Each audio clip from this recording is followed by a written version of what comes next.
So let's get to the big three. Number 3.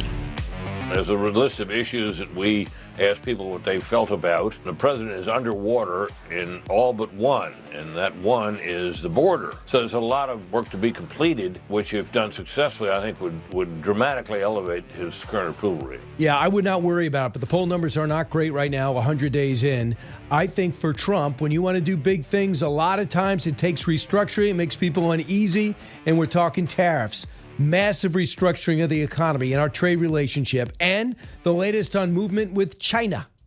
Number 2. I think we have a deal with Russia. We have to get a deal with Zelensky, and I hope that Zelensky, I thought it might be easier to deal with Zelensky so far. It's been harder, but that's okay. It's all right. Well, it's harder, but you're asking him to do things, Mr. President, that I don't think he should be asked to do. Emotions are raging in London, and Ukraine and Russia inch closer to a ceasefire deal. Meanwhile, Russia bombs the nation's capital of Kyiv and kills 9 innocent people. And both Rubio and Witkoff mysteriously boycott the talks. We'll see where this all stands. Number 1. I was supposed to be doing my senior thesis last night and instead was faced by a mob that wouldn't let me walk through my own campus. But unfortunately, not something new for myself or my Jewish peers at Yale. That is Netanel Crispe, and he is a senior at Yale University. This has got to stop. An Ivy League institution erupts again into anti-Semitic protest, even though Yale was moved to immediate action and they disbanded the group on campus. They disallow their club now. I get the sense that Trump has got to act and come down hard on this abhorrent unrest because it doesn't happen overnight. It's got to be embedded in the curriculum.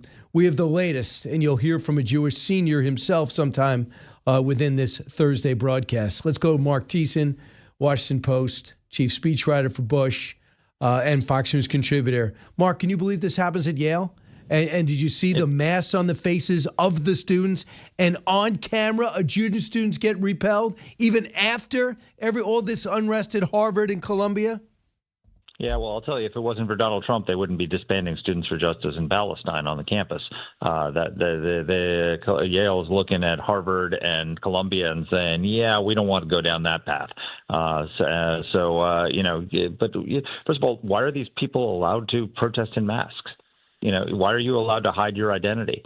If you want to protest, then take off your mask and stand up for your principles, and then let us find out who you are and deport you, because a lot of these people are here on student visas, and it's time for us to start cracking down on these student visas and stop letting people into this country who hate America and want to disrupt the lives of our Jewish students who are American citizens. Name of the group is Yaleys for Palestine. Tuesday night, they were told, stand down. I don't want to see any protests. We got an Israeli official who's going to be speaking. They were invited. They said, okay, but they did anyway. Then he denied it. And they said, wait, it's on Instagram, you idiots. You're recruiting people to show up and protest. And then we watch this guy, Netanel Crispe, and he's going to be on with us, and he was on with me. I've substituted for Laura last night. This is what he said it's like. This guy's a senior, and he says this has been happening for years. Cut 4. It was horrible, and that's the best way to put it. But unfortunately, not something new for myself or my Jewish peers at Yale. This is something we've experienced on and off, almost nonstop, really, for the last 2 years, from last year's encampment to near weekly demonstrations and protests where these students, these thugs, these pro-Hamas supporters take over our university spaces, block us from accessing campus facilities, and most recently, as you just observed last night, stopped us from traversing over our own campus, a communal space that we all pay tuition to be able to use. I was supposed to be doing my senior thesis last night and instead was faced by a mob that wouldn't let me walk through my own campus. So they said $400 million is frozen at Columbia. And Harvard says, how dare you? I'm suing back. They're coming down on accreditation. They're going to question that. The 501c3 shouldn't have a bias if you want to be nonprofit. And they're going to crack down on foreign students admissions. We'd like to know who you're bringing in, especially when we see these foreign students end up being anti-American, anti-West. Marc, this is getting to the heart of a huge problem. Well, it's getting to the heart of a huge problem. First of all, people are looking at these figures and saying, I didn't know that we were giving $9 billion a year to Harvard. Absolutely. With all the problems we're having, why are we giving $9 billion a year to Harvard? So the first step is, maybe we should rethink how much money we're giving to these elite Ivy League institutions. But even I don't understand Harvard's position, because even if you didn't take taxpayer money, you're not allowed to violate federal law. They have an obligation to protect the civil rights of Jewish students on their campuses. You can't allow this stuff to go on. And I think thank God that President Trump is cracking down on these universities, because nobody cared about this until their money was at stake. Now they're facing pressure internally from their own faculty, who are saying, "Why are my grants being cut off?" The only thing these people understand is money. And thank God that we're doing something about it. You know what I want to hear? And I might be wrong. Correct me. Okay, you have all this money and you're going to study and you're leading the world and you're a lauded institution. Show me what you've done. Show me what your studies have yielded. And maybe you're going to tell me, you allow people to walk now, but I think that's Elon Musk putting chips in brains. I like to know. And then where is that money going? You have billions of dollars. Say you need it. Okay, fine. Where is it? I mean, is it going to people's salaries? How big is your faculty? How big is your staff? I want them to justify this funding money and these study money, because no one's ever done that. So I want to move on. Just to show you, there's another side of this. I think it's an illogical side. Ron Brownstein from CNN. Cut it. He is going after what has been the foundation of our technological strategy really since Sputnik in the 50s. The federal government, sometimes we've heard from the White House press secretary the argument that universities don't deserve public funding. The public funding for universities for research is not some favor we're doing for the universities. The federal government for more than half a century has been relying on them to deliver a service to the country and the public. Okay, we'd like to know what that is. Is that too much to ask? Yeah, and also, I don't think it was Harvard that invented a rocket that could land. It was Elon Musk. That was the private sector. The idea that government and academia are the engines of American innovation is absurd. They do basic research, they help, but it's the private sector that is the end driver of innovation. And on top of that, to drive innovation, you don't have to charge the taxpayers 69% for administrative costs on top of the grant, which is what Harvard was doing. There's not a charity in the world that gets away with charging 69% from its donors for administrative costs. Why are American you can make an argument that we should be supporting research that Harvard or Columbia are doing. Fine. Why are we paying for their administrative costs? Why are we paying for the administrators who are failing to protect Jewish students on their campuses? We don't need this. We don't need to support their administrative infrastructure. There's a lot. Elon and the Doge have lifted up a lot of rocks, and we're seeing a lot of creepy crawlies under there that they wish we weren't seeing. And it's time to fix it. All right, so let's talk about Ukraine. There's ceasefire talks in London, and we're hearing that Rubio and Witkoff decided not to go. They're getting fed up with, I think, the wrong side. This is what we understand is the offer that Trump put on the table with collaboration.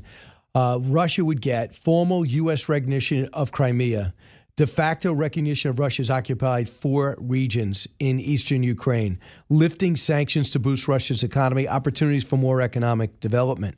What Ukraine gets: assistance in post-war rebuilding, navigation rights to the Dnieper River. Russia would return a small portion of Ukraine's Kharkiv Oblast area, assistance from U.S. military as a robust security guarantee, not including us. So for Zelensky, he says, no, it's a no-go. I'm never going to acknowledge that they took our land and they can have it. And there's a way around that, but your thoughts? Well, number one, he wasn't being asked to acknowledge it. The U.S. was saying that we would acknowledge Russian sovereignty over Crimea, but not over those other territories. It would be what's called de jure recognition in Crimea, de facto recognition of their control of the territories that they've conquered in eastern Ukraine. I don't like recognizing Crimea.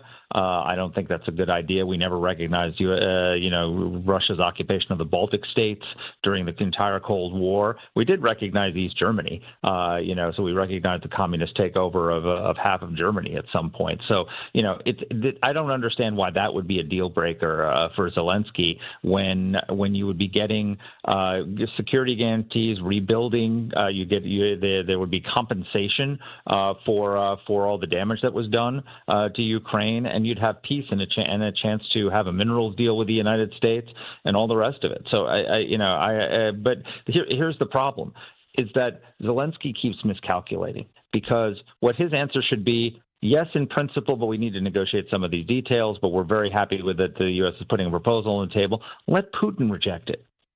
Because which apparently he has, by the way, today, has said no. Because one of the things that's in there is that there would be an international force on the ground of peacekeepers to guarantee to patrol the DMZ. That's great for Ukraine.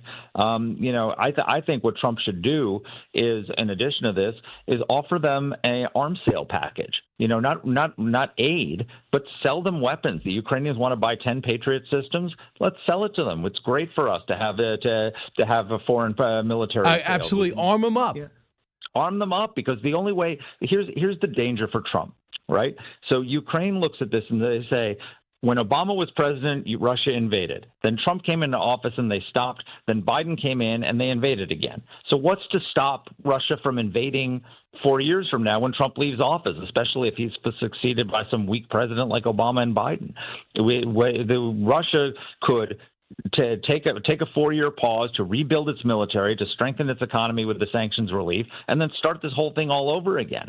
The only way you prevent that from happening, the only way Trump gets a deal that is permanent, that is worthy of a Nobel Prize, is if we build up the Ukrainian military during those 4 years to the point that the Russians would never dare take them on. And so, we don't need the taxpayers to fund that. We do. For example, Poland is buying billions and billions of dollars of U.S. weapons using foreign military financing loans, which we pay. They borrow the money from us to buy it. They pay interest on the loans and they pay them back. Ukraine has offered to do $50 billion in arms sales. Let's give them that. I think that would break the logjam and get a deal done, at least on the Ukrainian side. Absolutely. So the other thing would be, I think the big lure that might get Democrats pushing back is say, listen, Putin, you stop this war now.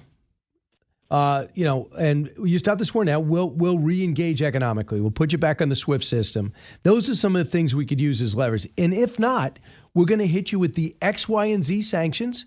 We have fully enforcing the European no longer get a special dispensation to buy your oil. We're going to start getting third parties like India is going to get sanctioned for buying your oil. I'm not sure if China would that too. And then we're going to make sure that Ukraine now has the money to actually buy their own weapons because of this, because of the rare earth deal. So this is what's going to happen. Things are not going to stay the same if you walk away.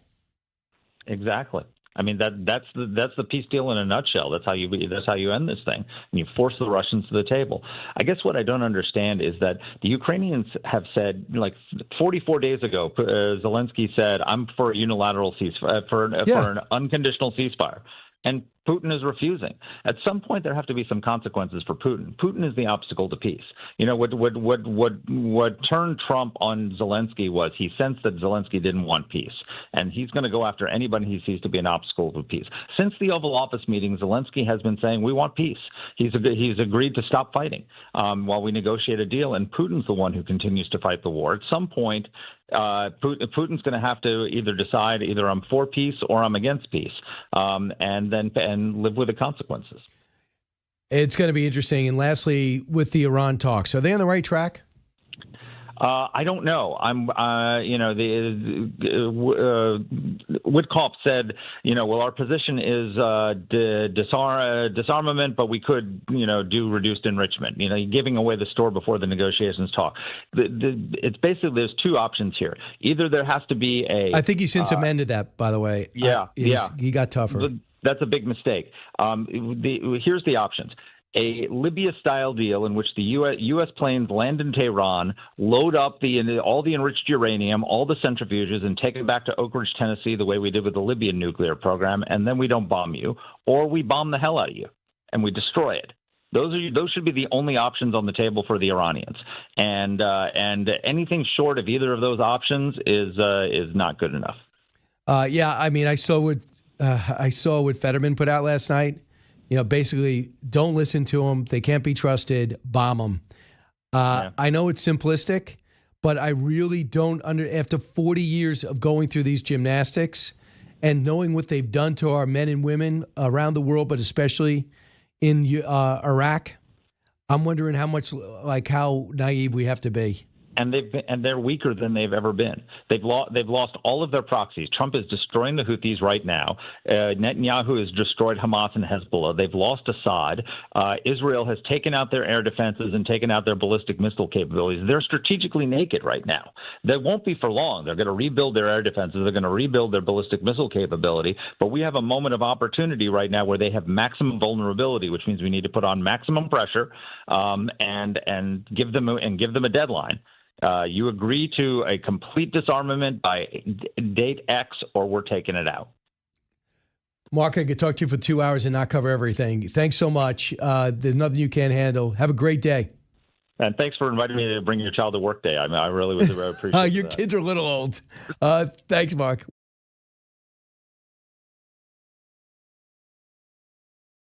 I was supposed to be doing my senior thesis last night and instead was faced by a mob that wouldn't let me walk through my own campus. But unfortunately, not something new for myself or my Jewish peers at Yale. Netanel, that was him speaking just there. This has to stop. Ivy institutions erupt with anti-Semitic protests. Now Yale has moved to take immediate action against the group that caused so much disruption. But I got a huge problem. Number one, that they let this exist. And number two, is that the group flat out lied. They said their club charter has been revoked and that they didn't plan anything on Wednesday when the Israeli official came to speak. And they lied because we have this thing called social media now. Netanel Crispe, a senior at Yale, joins us now on Zoom. Hey, thanks for joining me last night with Laura, and thanks so much for joining me today. First off, you got the video. Someone shot the video of you just trying to walk across campus. How long have you been dealing with this anti-Semitic hatred? Yeah, thank you so much for having me again. It's been 2 years. I'm a senior here at Yale, a Jewish senior, and starting day one, October 7th, we started facing this kind of hate. 2 days later, on October 9th, hundreds of students organized by this exact same student group, including many members of the Yale faculty, gathered right off campus to celebrate the Resistance's success. No way. Whoa. Stop that. Faculty? Celebrating with them off campus or on campus? This was immediately off campus, but these same faculty members then continued with these demonstrations on campus throughout the last 2 years. And we've seen throughout even recent days a continued kind of surgence of this anti-Israel, anti-Semitic activity motivated and perpetrated by members of staff, of administration, and of students. I assume that you didn't know any of this when you picked Yale. I mean, I can't imagine how great your grades must have been to get in. I'm sure you had a lot of choices. If you knew anything about the anti-Semitism on campus, would you have made this choice? It's hard to say. I'm definitely a fighter, so I'm very glad to be able to be here and to support my Jewish peers. And that, I think, is what's motivated me to stay and to stick around and to keep the fight going. But no, when I applied to Yale, I viewed it as a home. When I came to Yale, it was a home away from home.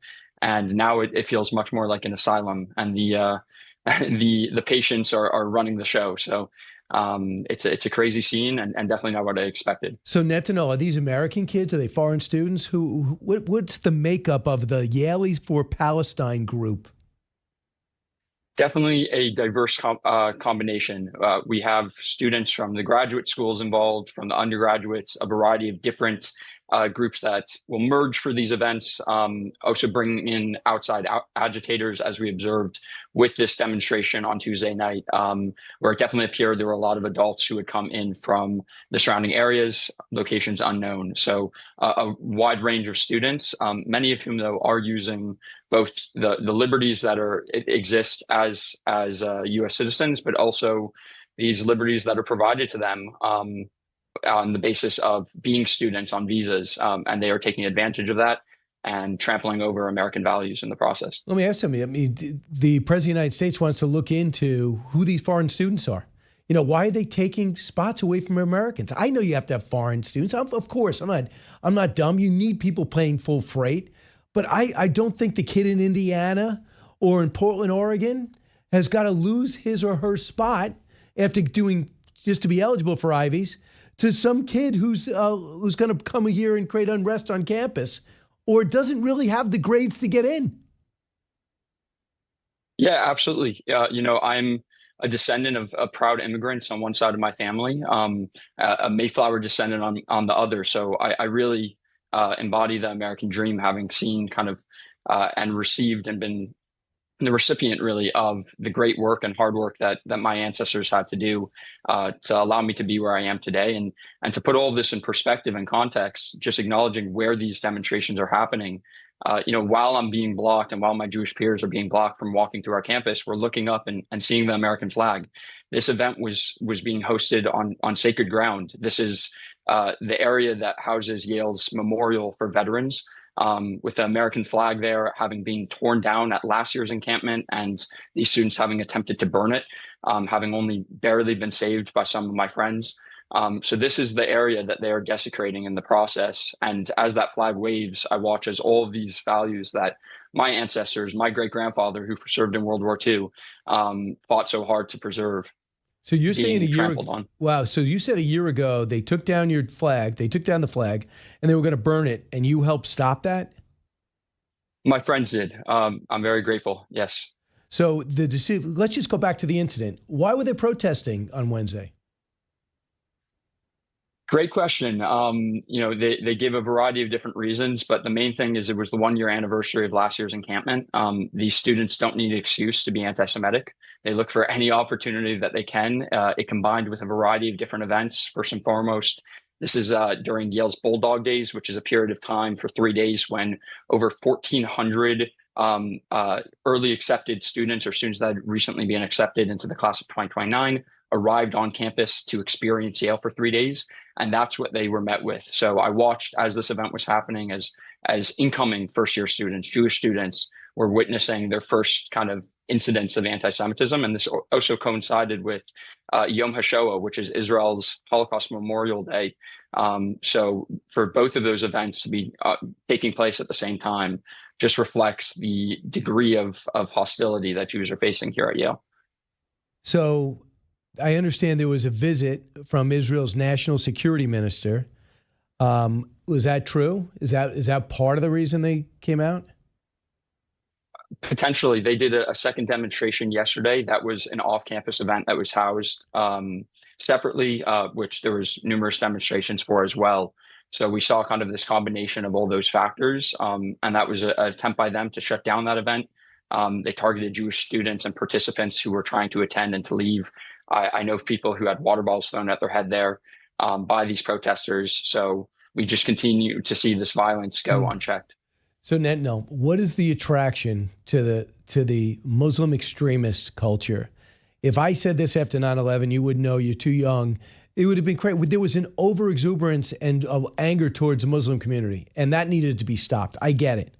But if they were protesting Muslims, stopping them from moving across campus, if they were stopping black students or black students for going across campus, there would be outrage. But for some reason, we have to go after a school for allowing anti-Semitism. Do you agree with my analogy? Why they have a problem with some and willing to accept other types of bigotry? Absolutely. That's something that, I've highlighted in my Title VI complaint through the Department of Ed, which I've worked with my Jewish peers here at Yale to file, which is highlighting this disparate treatment, that this doesn't happen to other groups, any other protected groups. This only happens to Jews. It's only the Jewish question that you have to analyze whether or not this is anti-Semitism, whereas in any other case, the school over the last 2 years would have come out unequivocally in condemning these types of actions. So they stopped Columbia. They froze $400 million of Columbia, and Columbia says, okay, what do I need to get that back? And they're going to try to do everything except for they will not agree to any access to their curriculum. And then we know what's happening with Harvard. They got their money frozen. They're suing to get the grants back. What would get Yale's attention? I think we need to see similar action. I think we need to have some funding pulled. There has to be immense pressure placed on the Yale administration by the federal government and by alumni and anybody else who can. And I think you highlighted a key point, which is the departments. This really is an issue that lies in the faculty here at Yale in large part. There's fantastic faculty here at Yale and some really bad ones. And I think looking at specific departments, whether it's American Studies or East Asian Studies, that have been hosting these events on and off. So I can imagine what American Studies are like. Should they be anti-American Studies? Right. That would be a better way of putting it. The majority of those faculty have engaged in these activities and are perpetuating this type of anti-American sentiment amongst the student body. Have you noticed that in classes you've taken? What's your major? I'm a history major. So, wow. In terms of history, how do they characterize American history? It varies. I'm very selective as to which professors I'll take courses with because unfortunately I've found that the bar has been lowered and that many of these newer faculty are just people that I don't feel safe being at the mercy of for grading or otherwise in the classroom. So I want you to hear what Alan Garber said. He's the president of Harvard. And when asked about what funding cuts would mean for research, let's look. This is cut 7. What's at risk is the excellence of higher education in the United States, and in particular, the research mission of many of our universities, which play such a vital role in the U.S. economy and in the health and well-being of the American people. Is that a risk if we cut the funding and freeze the grants? You know, I think there are definitely losses that are going to occur, but at the end of the day, these schools are not entitled to taxpayer dollars to fuel this anti-Semitic hate that's overwhelmed these campuses. And they can continue that, but not at the taxpayers' expense. So I think the federal government has every right to cut this funding, and that if the schools want to react and respond, the way to do that is to fight back against this discrimination, to look over kind of their teaching habits and styles and curriculum, and finding a way to bring them back to kind of the highlight of a elite education here in the United States. Has anyone reached out to you in the faculty? Has anyone reached out to you with the Yale administration? I've not been contacted by the head execs here at Yale. I've yet to hear anything from the president, and that's something that I'm still waiting to see. Does it hearten you that the Yaleys for Palestine have had their charter revoked as a club on campus? Definitely a step in the right direction, but unfortunately, perhaps a little too late. It's been 2 years of this, and I think to highlight just how important that is, for the last 2 years, this student group was receiving funding from Yale to engage in these anti-Semitic protests, so that not only were they violating all of Yale's policies in the process, but also violating the law, and Yale was giving them the money to do so. So I'm glad that's no longer the case, but I expect that little will change in terms of their activities, and they've even put out social media posts today highlighting that this will not in any way deter them from these actions. So until Yale takes the necessary measures necessary steps to penalize and discipline these students, to expel those students responsible and ensure that they don't receive their degrees, we will not see the change that we really need to. Well, he's a fighter, and we see it on video. You don't see it in this segment, but you saw it. It's out there online of Netanel just trying to get across campus, get ready for his senior thesis, and he gets stopped. Why? Because he's Jewish. I mean, can you believe I'm talking about this in 2025? That's what he's living as a senior at Yale, and he's felt it for the last 2 years. Let's stay in touch, and we'll continue to push back. And I think people should know what the Trump administration is fighting for. It's for people like you. And to do the right thing. Netanel, thanks so much. Stay safe.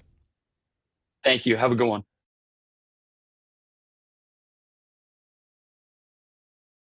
I think what has to happen is we need to make commitments to Ukraine that they're going to continue to get our intelligence, which they're doing, and continue to get military arms from the United States and for Europeans. That sends a loud message to Putin that we're not going away here. And we're going to continue to stay in the negotiations, and continue to see this through till we actually have a peace deal.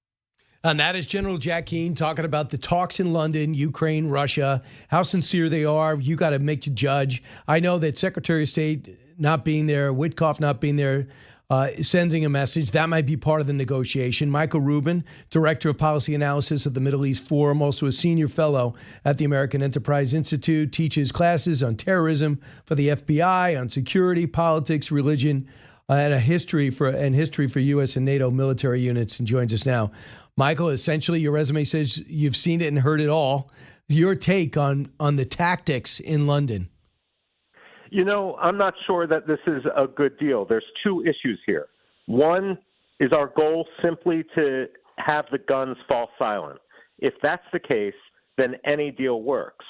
But the danger is whether you're sacrificing long-term peace for the sake of short-term peace. If you're rewarding Putin for aggression, and then that could actually encourage more aggression.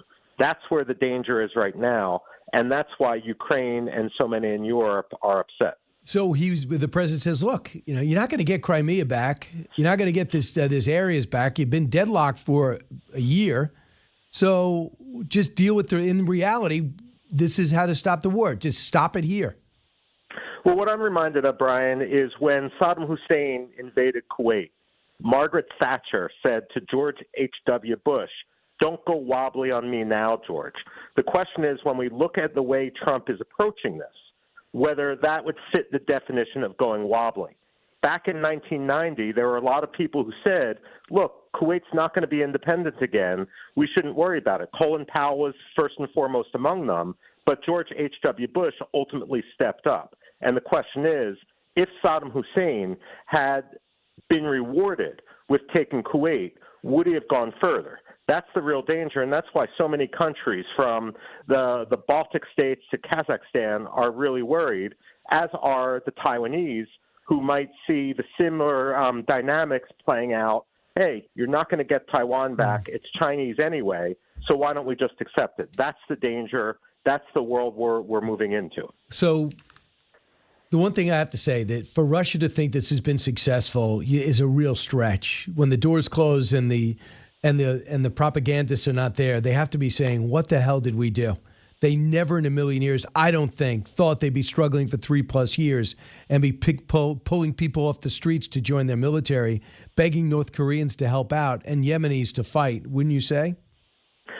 On some hand, yeah, but if anyone actually says that, they're going to end up falling out of a 10th-story window. That's also been the pattern in Russia itself. The way I look at this is Putin's been like a gambler who figures if only I can play one more hand, then maybe I can recoup all my losses. And by this analogy, what it seems that the United States is prepared to do is actually affirm that belief and allow him to recoup his losses. Here's what President Trump said yesterday, cut 10.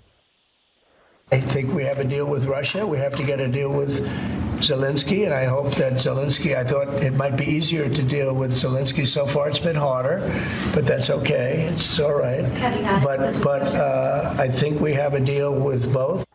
So I'm firmly in the Zelensky camp. I agree with the president on a lot, but the Ukraine are the good guys in this, and I think everything that we could give them to be successful is what I believe. Well, I happen to share that belief. There's a pattern here, Brian, where Russia, because Putin has run the economy into the ground, tries to distract the Russian people with military action. He did it first in Georgia back in 2008. Then he did it with Crimea. Here's the thing. Once he's allowed to digest those territories, it actually costs Russia's economy more in order to integrate them, and that speeds up the process where he needs to distract the Russian people again. So if there's actually a reward, if he's given eastern Ukraine, what's going to end up happening is Putin, in order to keep the Russian people distracted with that nationalist flag, is actually going to have to speed up the cycle of conflict. That's where things get very dangerous. So what tactically do you think is the benefit of Rubio and Witkoff not going to London or hanging out and hanging back? Well, ultimately, that's the debate right now. But the issue is whether the United States is truly interested in the minutiae. Look, this would be a very positive tactic. and it would be a very positive tactic when it comes to other negotiations on Iran if it signals, hey, we're not going to do business as usual. We're not going to be dragged into an endless process. We're not going to allow you to treat diplomacy as an asymmetrical warfare strategy to tie our hands. Here's the deal. Take it or leave it. That's what I hope Trump is doing. Other people are questioning whether Rubio and Witkoff standing back is actually signaling a lack of interest. I actually don't think that's the case. I'm hoping that this is Trump negotiating in a very different way from his predecessors. I do too. And that's just it. I mean, you know how engaged Rubio is. You know how smart he is. And Witkoff's got great instincts, but I don't think he has great knowledge of the region. There's no indication is when Rubio's leading, I always feel better. It just, number one, he's Secretary of State. And number two, him and Waltz have the experience in the region. They took their time to know the names and know the battlefield and know the players. So anytime they're involved, I feel like we're better off. So not to put Witkoff down, I just don't know that he understands the depth of the area and the recent history with Vladimir Putin. And if we can, let's jog over to Iran. We're now week 3 of talks. How do you think it's going? You know, I think we're falling into Iran's trap of trying to tie us down so that they can have a fait accompli. This is what everyone has warned the Trump administration about moving in. Look, it's simple. Let's put aside the Joint Conference of Plan of Action. That wasn't actually a treaty. Iran is still beholden to the Nuclear Non-Proliferation Treaty, which it signed decades ago. There shouldn't be any ifs, ands, or buts about demanding its compliance. So the more we get trapped, the more we only see the trees and not the forest, the more Iran wins. That's why the Israelis and the Emiratis, the Saudis, are so worried about the Trump administration's direction right now. So I've heard other people say, for example, that Prince Bandar, MBS had one of his brothers go over to Iran, that they're not thrilled with us bombing over there. Even though they know Iran's the problem, they worry about what could happen after. On what level do you think that they're hoping that Israel and the U.S. combine to take action?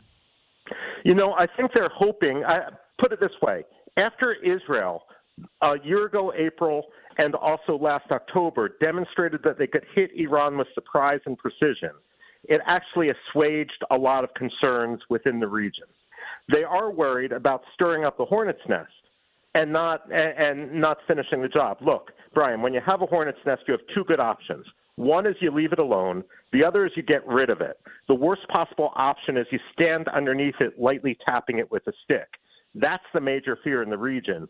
They want to be convinced that if action is going to be taken against Iran, it's going to be taken to fruition. What they're worried about are half steps. So do you think that we have the munitions from what you know about their embedded nuclear program, to take it out? Okay, here's the thing. The issue, which is often exaggerated, are those under-the-mountain facilities. That's not the biggest problem because you don't have to destroy those facilities. You only have to destroy the entrances to those facilities. If Iranian nuclear scientists end up being entombed in them, not our problem. The issue, however, is Iran is so large. It's 6 times the size of the United Kingdom. And so you're not going to be able to fly in and out with surprise. That means you're going to have to take out enemy airfields, anti-aircraft batteries, command and control. And so back of the napkin calculation, that's around 1,300 sorties. Now, here's the thing, and this is the other dynamic that's coming into play. The supreme leader of Iran is 85 years old. He's about to turn 86. He's had cancer twice. He's partially paralyzed from an assassination attempt. There's going to be regime change in Iran simply because of the march of time. And so all these concerns about what comes next, that has nothing to do with military action. Military action might just speed that up by a week or two. What do you think the people think of their government? Oh, there's no doubt that the government has very little legitimacy among the people. That said, Iran's not a democracy. It's the guys with the guns that matter. And when it comes to the Supreme Leader's supporters, you might have 25% of the youth who have grown up in this bubble. You can join the Islamic Revolutionary Guard Corps bubble when you're about 8 years old because they run the equivalent of evil Boy Scout programs. and you can go to universities controlled by the Revolutionary Guard. And so sometimes when we hear this crazy rhetoric coming from people like the former President Mahmoud Ahmadinejad, who also came from a military background in Iran, that reflects life inside the bubble. But most Iranians, they've moved on, and they want nothing more than to join the wider world. Now, here's the thing. Zombie regimes like North Korea, like Iran, like others, have an ability to persist. They're not democracies, and so the question is, what happens as these zombie regimes continue? That is, and what would happen the next day? And the other thing that people bring up is our troops are vulnerable in Syria and Iraq. Should they be worried? Or do you think we have a way to protect them? And also, Brian, remember, we have our Fifth Fleet in Bahrain. Here's what I would look for to show that military action is imminent.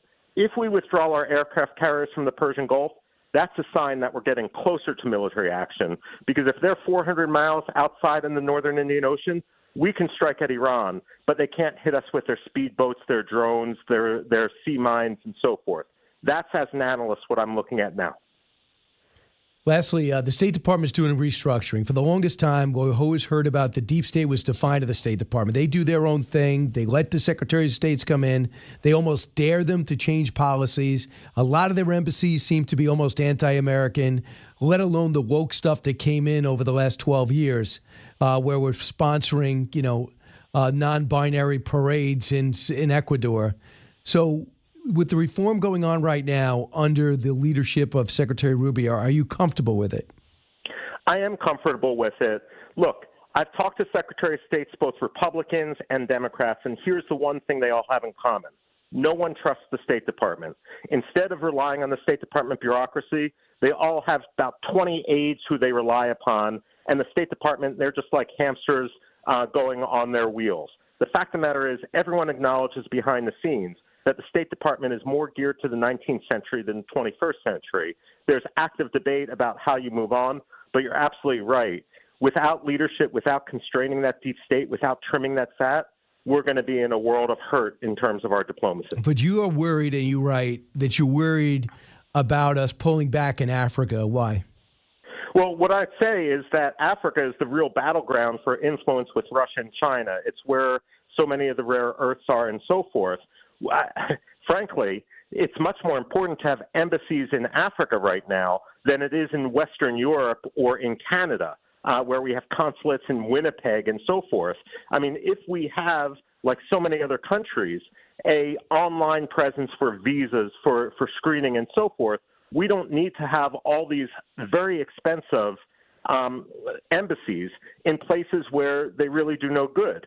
I would say that having an embassy or consulate in Somaliland, which is right across from Yemen, would do more in a week than having an embassy in Slovenia would do for us over a decade.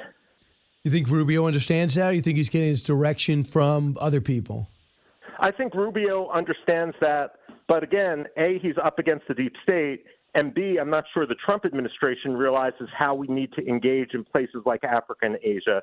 After all, we still don't have an assistant secretary for African affairs.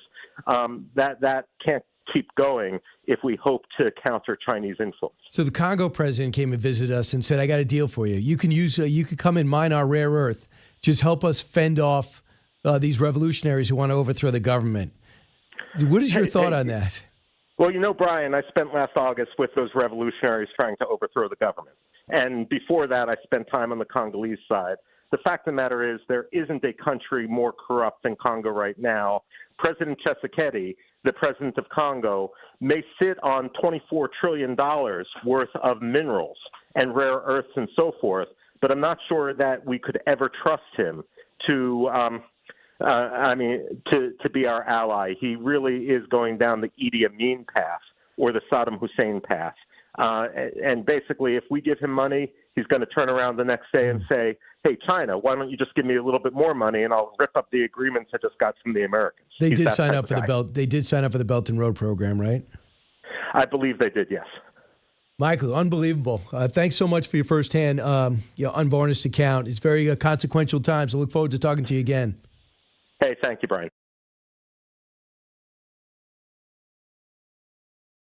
Well, Eric Shawn has got a brand new special. It is out on Fox Nation now. Who are the Houthis? And here's when you download it, this is a little of what you can expect. The Houthis are not your father's terrorists.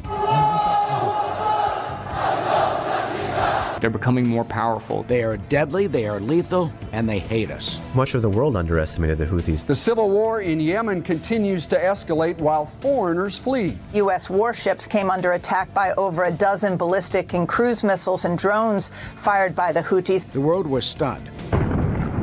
Allahu Akbar! Iran found a group with a grievance willing to turn their guns on people. They want to kill as many Americans as they possibly can. So that is Eric Shawn, and that's the question, Eric. Who are the Houthi rebels? Hey, Brian, how are you? Great to see you. It's their name, Houthis. I mean, like what? Is that named after a guy? Yes, it is. It's Hussein al-Houthi. He founded the group. I think people like if you said it was like Al-Qaeda or the Taliban or the Gambino crime family, you know who they are. But this weird name, and it's not connected to Yemen, but that's where they live. But they'd like to take over Yemen, right? Yes, they did. They helped topple the president a number of years ago, and they've taken over much of the country. And they have been lobbing ballistic missiles at us, at our U.S. Navy assets, and what makes them so lethal, actually, I think beyond Al-Qaeda and the Taliban now, is you have a small strait in the Red Sea called the Bab el-Mandab. 1/4 of all global transportation, cargo, ships, oil goes through that little strait. And they've been firing ballistic missiles at these tankers and at these cargo ships, and that has strangled global trade. That's why they're so dangerous, and President Trump is taking action. So how do they go from rebels to this fighting force that has gotten a lot of momentum? Well, you said it, Iran. That's why, because they have been funded by Iran. They've taken over a lot of the artillery and the military assets that they captured from the Yemeni government. So they have a tremendous amount, a stockpile of an arsenal, and they have not only attacked Israel, but they've also attacked Saudi Arabia, and they've been attacking us. Their slogans are death to America, death to Israel, a curse upon the Jews, victory to Islam. So why would Joe Biden, knowing everything you just said, take them off the terror watch list when he becomes president? Amazing, great question. Absolutely right. Unbelievable. I mean, really, I think there was a point where the administration, the Biden administration, thought that, well, for humanitarian efforts, we need to help the people of Yemen, take them off the list. It's all that carrot, but there's no stick. You know what the carrot was for? Iran. Exactly. Hey, if we want to go into missile talks, now that Donald Trump is gone, we're going to show you we were sincere by your buddies. We're going to take them off the terror watch list, maybe give them some aid. But who were they bombing? Saudi Arabia. And who was the outlaw pariah nation in Joe Biden's mind? Saudi Arabia. Yeah, that's absolutely right. Total huge mistake. President Trump had put them on the terror watch list in the first administration. The minute he got back into office, they're back on the terror watch list. And even more, he said he's going to bomb the hell out of them, and he's doing that. Joe Biden didn't do that. A lot of our warships sat in the Red Sea, just taking it. They would just lob, the Houthis would just lob these missiles and we're knocking at us. Rockets and that's what we're doing. Yeah, we're knocking rockets down. Dozens costing and dozens. us a lot of money. Dozens and dozens, and not really hitting back. Hitting back occasionally, yes, at some of the spots where they were launched from. But President Trump is bombarding them with massive bombing raids. Took out the whole port to deny them oil. This is how you do it. And you send a message to Tehran. We're not fooling around. You've got to stop this. We're going to militarily destroy the Houthis. And that is what President Trump, to his credit, is doing now. Right. So here's a little more. You heard the promo. Here's more. This is the Houthis and what they're about. Cut 42. The Houthis don't hide what they believe, and their slogan is death to America, death to Israel, curse upon the Jews, and victory to Islam. So certainly this group isn't trying to hide its intentions or its allegiances.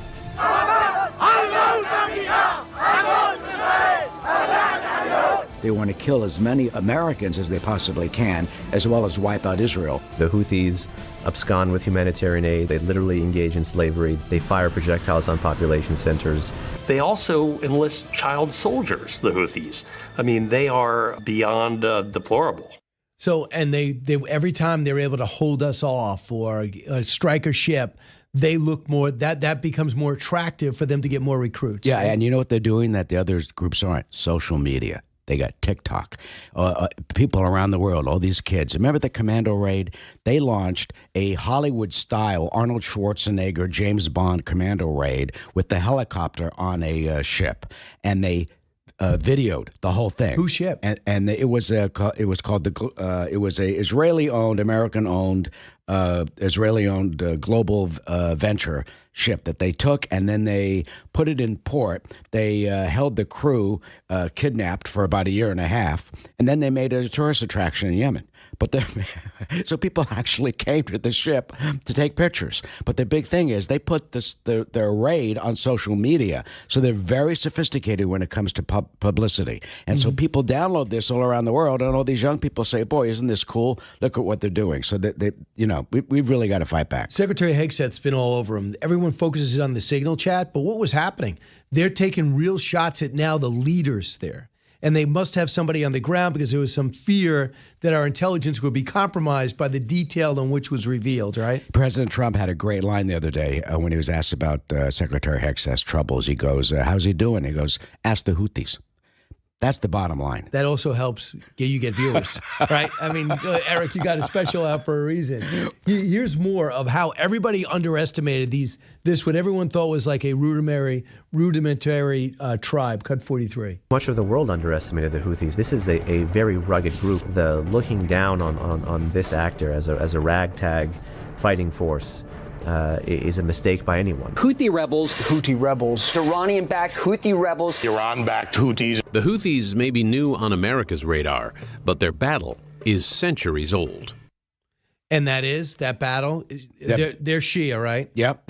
Actually, they're Shia, but they're also something called Zaidi, Islam, but that's under Shia. And that, of course, is connected with Iran. So they're a complete sponsor of Iran. They're a complete proxy of Iran. And that's one reason why, basically, we have to try to take them out as best as possible. You know what I remember? 60 Minutes is getting all this publicity now, Eric, Shawn, about their leader walking away, their executive producer, because he can't do the things he wants. I remember them doing a big feature on Saudi Arabia, how mean they were to Yemen and the Houthi rebels because they were blockading them. Why were they blockading them? Because they were being rocketed on a regular basis. Yeah. So they said, listen, why are we dealing with this? Let's just lock this group out. They were missing the big picture, but that played into Joe Biden coming in and going, these guys are bad. Houthis are potentially good. Some of the, as I said, carrots that have been given to the Iranian regime under President Biden and under President Obama are just unbelievable. You cannot really legitimately negotiate with another party that wants to lie, cheat, and steal. And that's been the history of the Iranians throughout the whole history of this. And President Trump, by putting the battle group, this is what I love. It's good cop, bad cop. He takes a battle group, two battle groups of aircraft carriers, puts them within striking distance. You've got Benjamin Netanyahu, Prime Minister of Israel, saying, attack him, attack him. Now President Trump's the good guy. He's saying, no, we're not going to do that. That is how you make a deal. President Trump, in my view, because I've covered him for like 40 years, as a real estate developer, he knows deals and he knows leverage, and that's what he's doing now. And by attacking the Houthis, he's putting leverage on Tehran by putting the two aircraft carrier striker groups within distance and threatening a potential attack against the nuclear facilities. He's putting the sledgehammer on Iran to try and get a legitimate deal, and the Houthis destroying their military capability is all part of that. But if you just look at the whole region, Eric, as you know, who finances Hamas? Predominantly Iran. Who they are like-minded with more? Hezbollah. That's Iran. Who's financing the Houthi rebels? Iran. Who's providing drones to Russia to bomb Ukraine? It's Iran. Who got a huge loss and was propping up Assad? Iran. But it still didn't keep Assad in power. So between them losing their missile defense, between losing Assad, between Hezbollah being brought to its knees, and Hamas on its back, this nemesis of America for the last 40 years has never been more vulnerable. It's hard to imagine a scenario where people who are serious about bringing some type of order to the Middle East don't take advantage of this. And let me go even further than that. Who wants to assassinate and has tried to assassinate people here in our country, on our soil? Iran. They tried to bomb a Cafe Milano. It's a very well-known high-end restaurant in Georgetown in Washington, D.C. Tried to kill a reporter over in Staten Island. Wanted to kill, yes, in Brooklyn. Masih Dalimilajad, who's a militant, not a militant, but, a very activist. That's the word. She's a really anti-regime activist. Just a few weeks ago, there were some alleged agents who were convicted for trying to kidnap and kill her and take her back to Tehran. So I have not seen much video besides of the attacks. I know we've been bombing maybe 18 of the last 22 days. Have you seen substantial damage done? Because I've been reading some features saying that the Houthi rebels, it's very hard to penetrate them. They are very well hidden. They hide their munitions well. That is true. And they can move the ballistic missile launching sites because they're mobile. But President Trump has taken this a step further by ratcheting it up, taking out the oil the oil facilities in the port. So when you start striking the infrastructure that supports all that, if you can't get oil, and if you can't get your facilities, that is one way to try and decapitate them. That's what the military and Secretary of Defense Hegseth, they're trying to do right now. Right. And lastly, this is a last cut from your feature about who are the Houthi rebels and who are the Houthis, cut 41. After the U.S. toppled Saddam Hussein al-Houthi tried to capitalize on the chaos. Hussein al-Houthi led a rebellion against the Yemeni government, and on September 10th, 2004, he and 20 aides were assassinated by the Yemeni government. Well, good news, bad news. The martyr for them.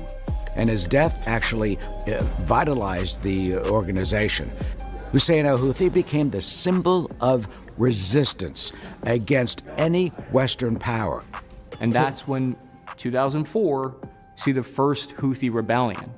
And that's when it started. And we were very cognizant of that because we were trying to battle al-Shabaab in the area. There was obviously ISIS rose up, and then you got al-Qaeda. And then I thought, in Yemen, we have a friendly government, but they do have a terror problem there. Yeah. And then we kind of got our eye off the ball and focused more on ISIS and Iraq and the comeback in Syria. But at the same time, they've been growing. Yeah, they have been. And all with the background of trying to make nicey nice with Tehran, which doesn't work. Never has. Eric, Shawn, we'll look forward to getting another reason to get Fox Nation. Who are the Houthis? Get some competence, because where is Trump's delegation going this weekend? To Oman to negotiate with Iran. And if you want to get leverage, you blow up one of their affiliates, and that's what we're doing. Eric, thanks so much. Hey, Brian, thank you.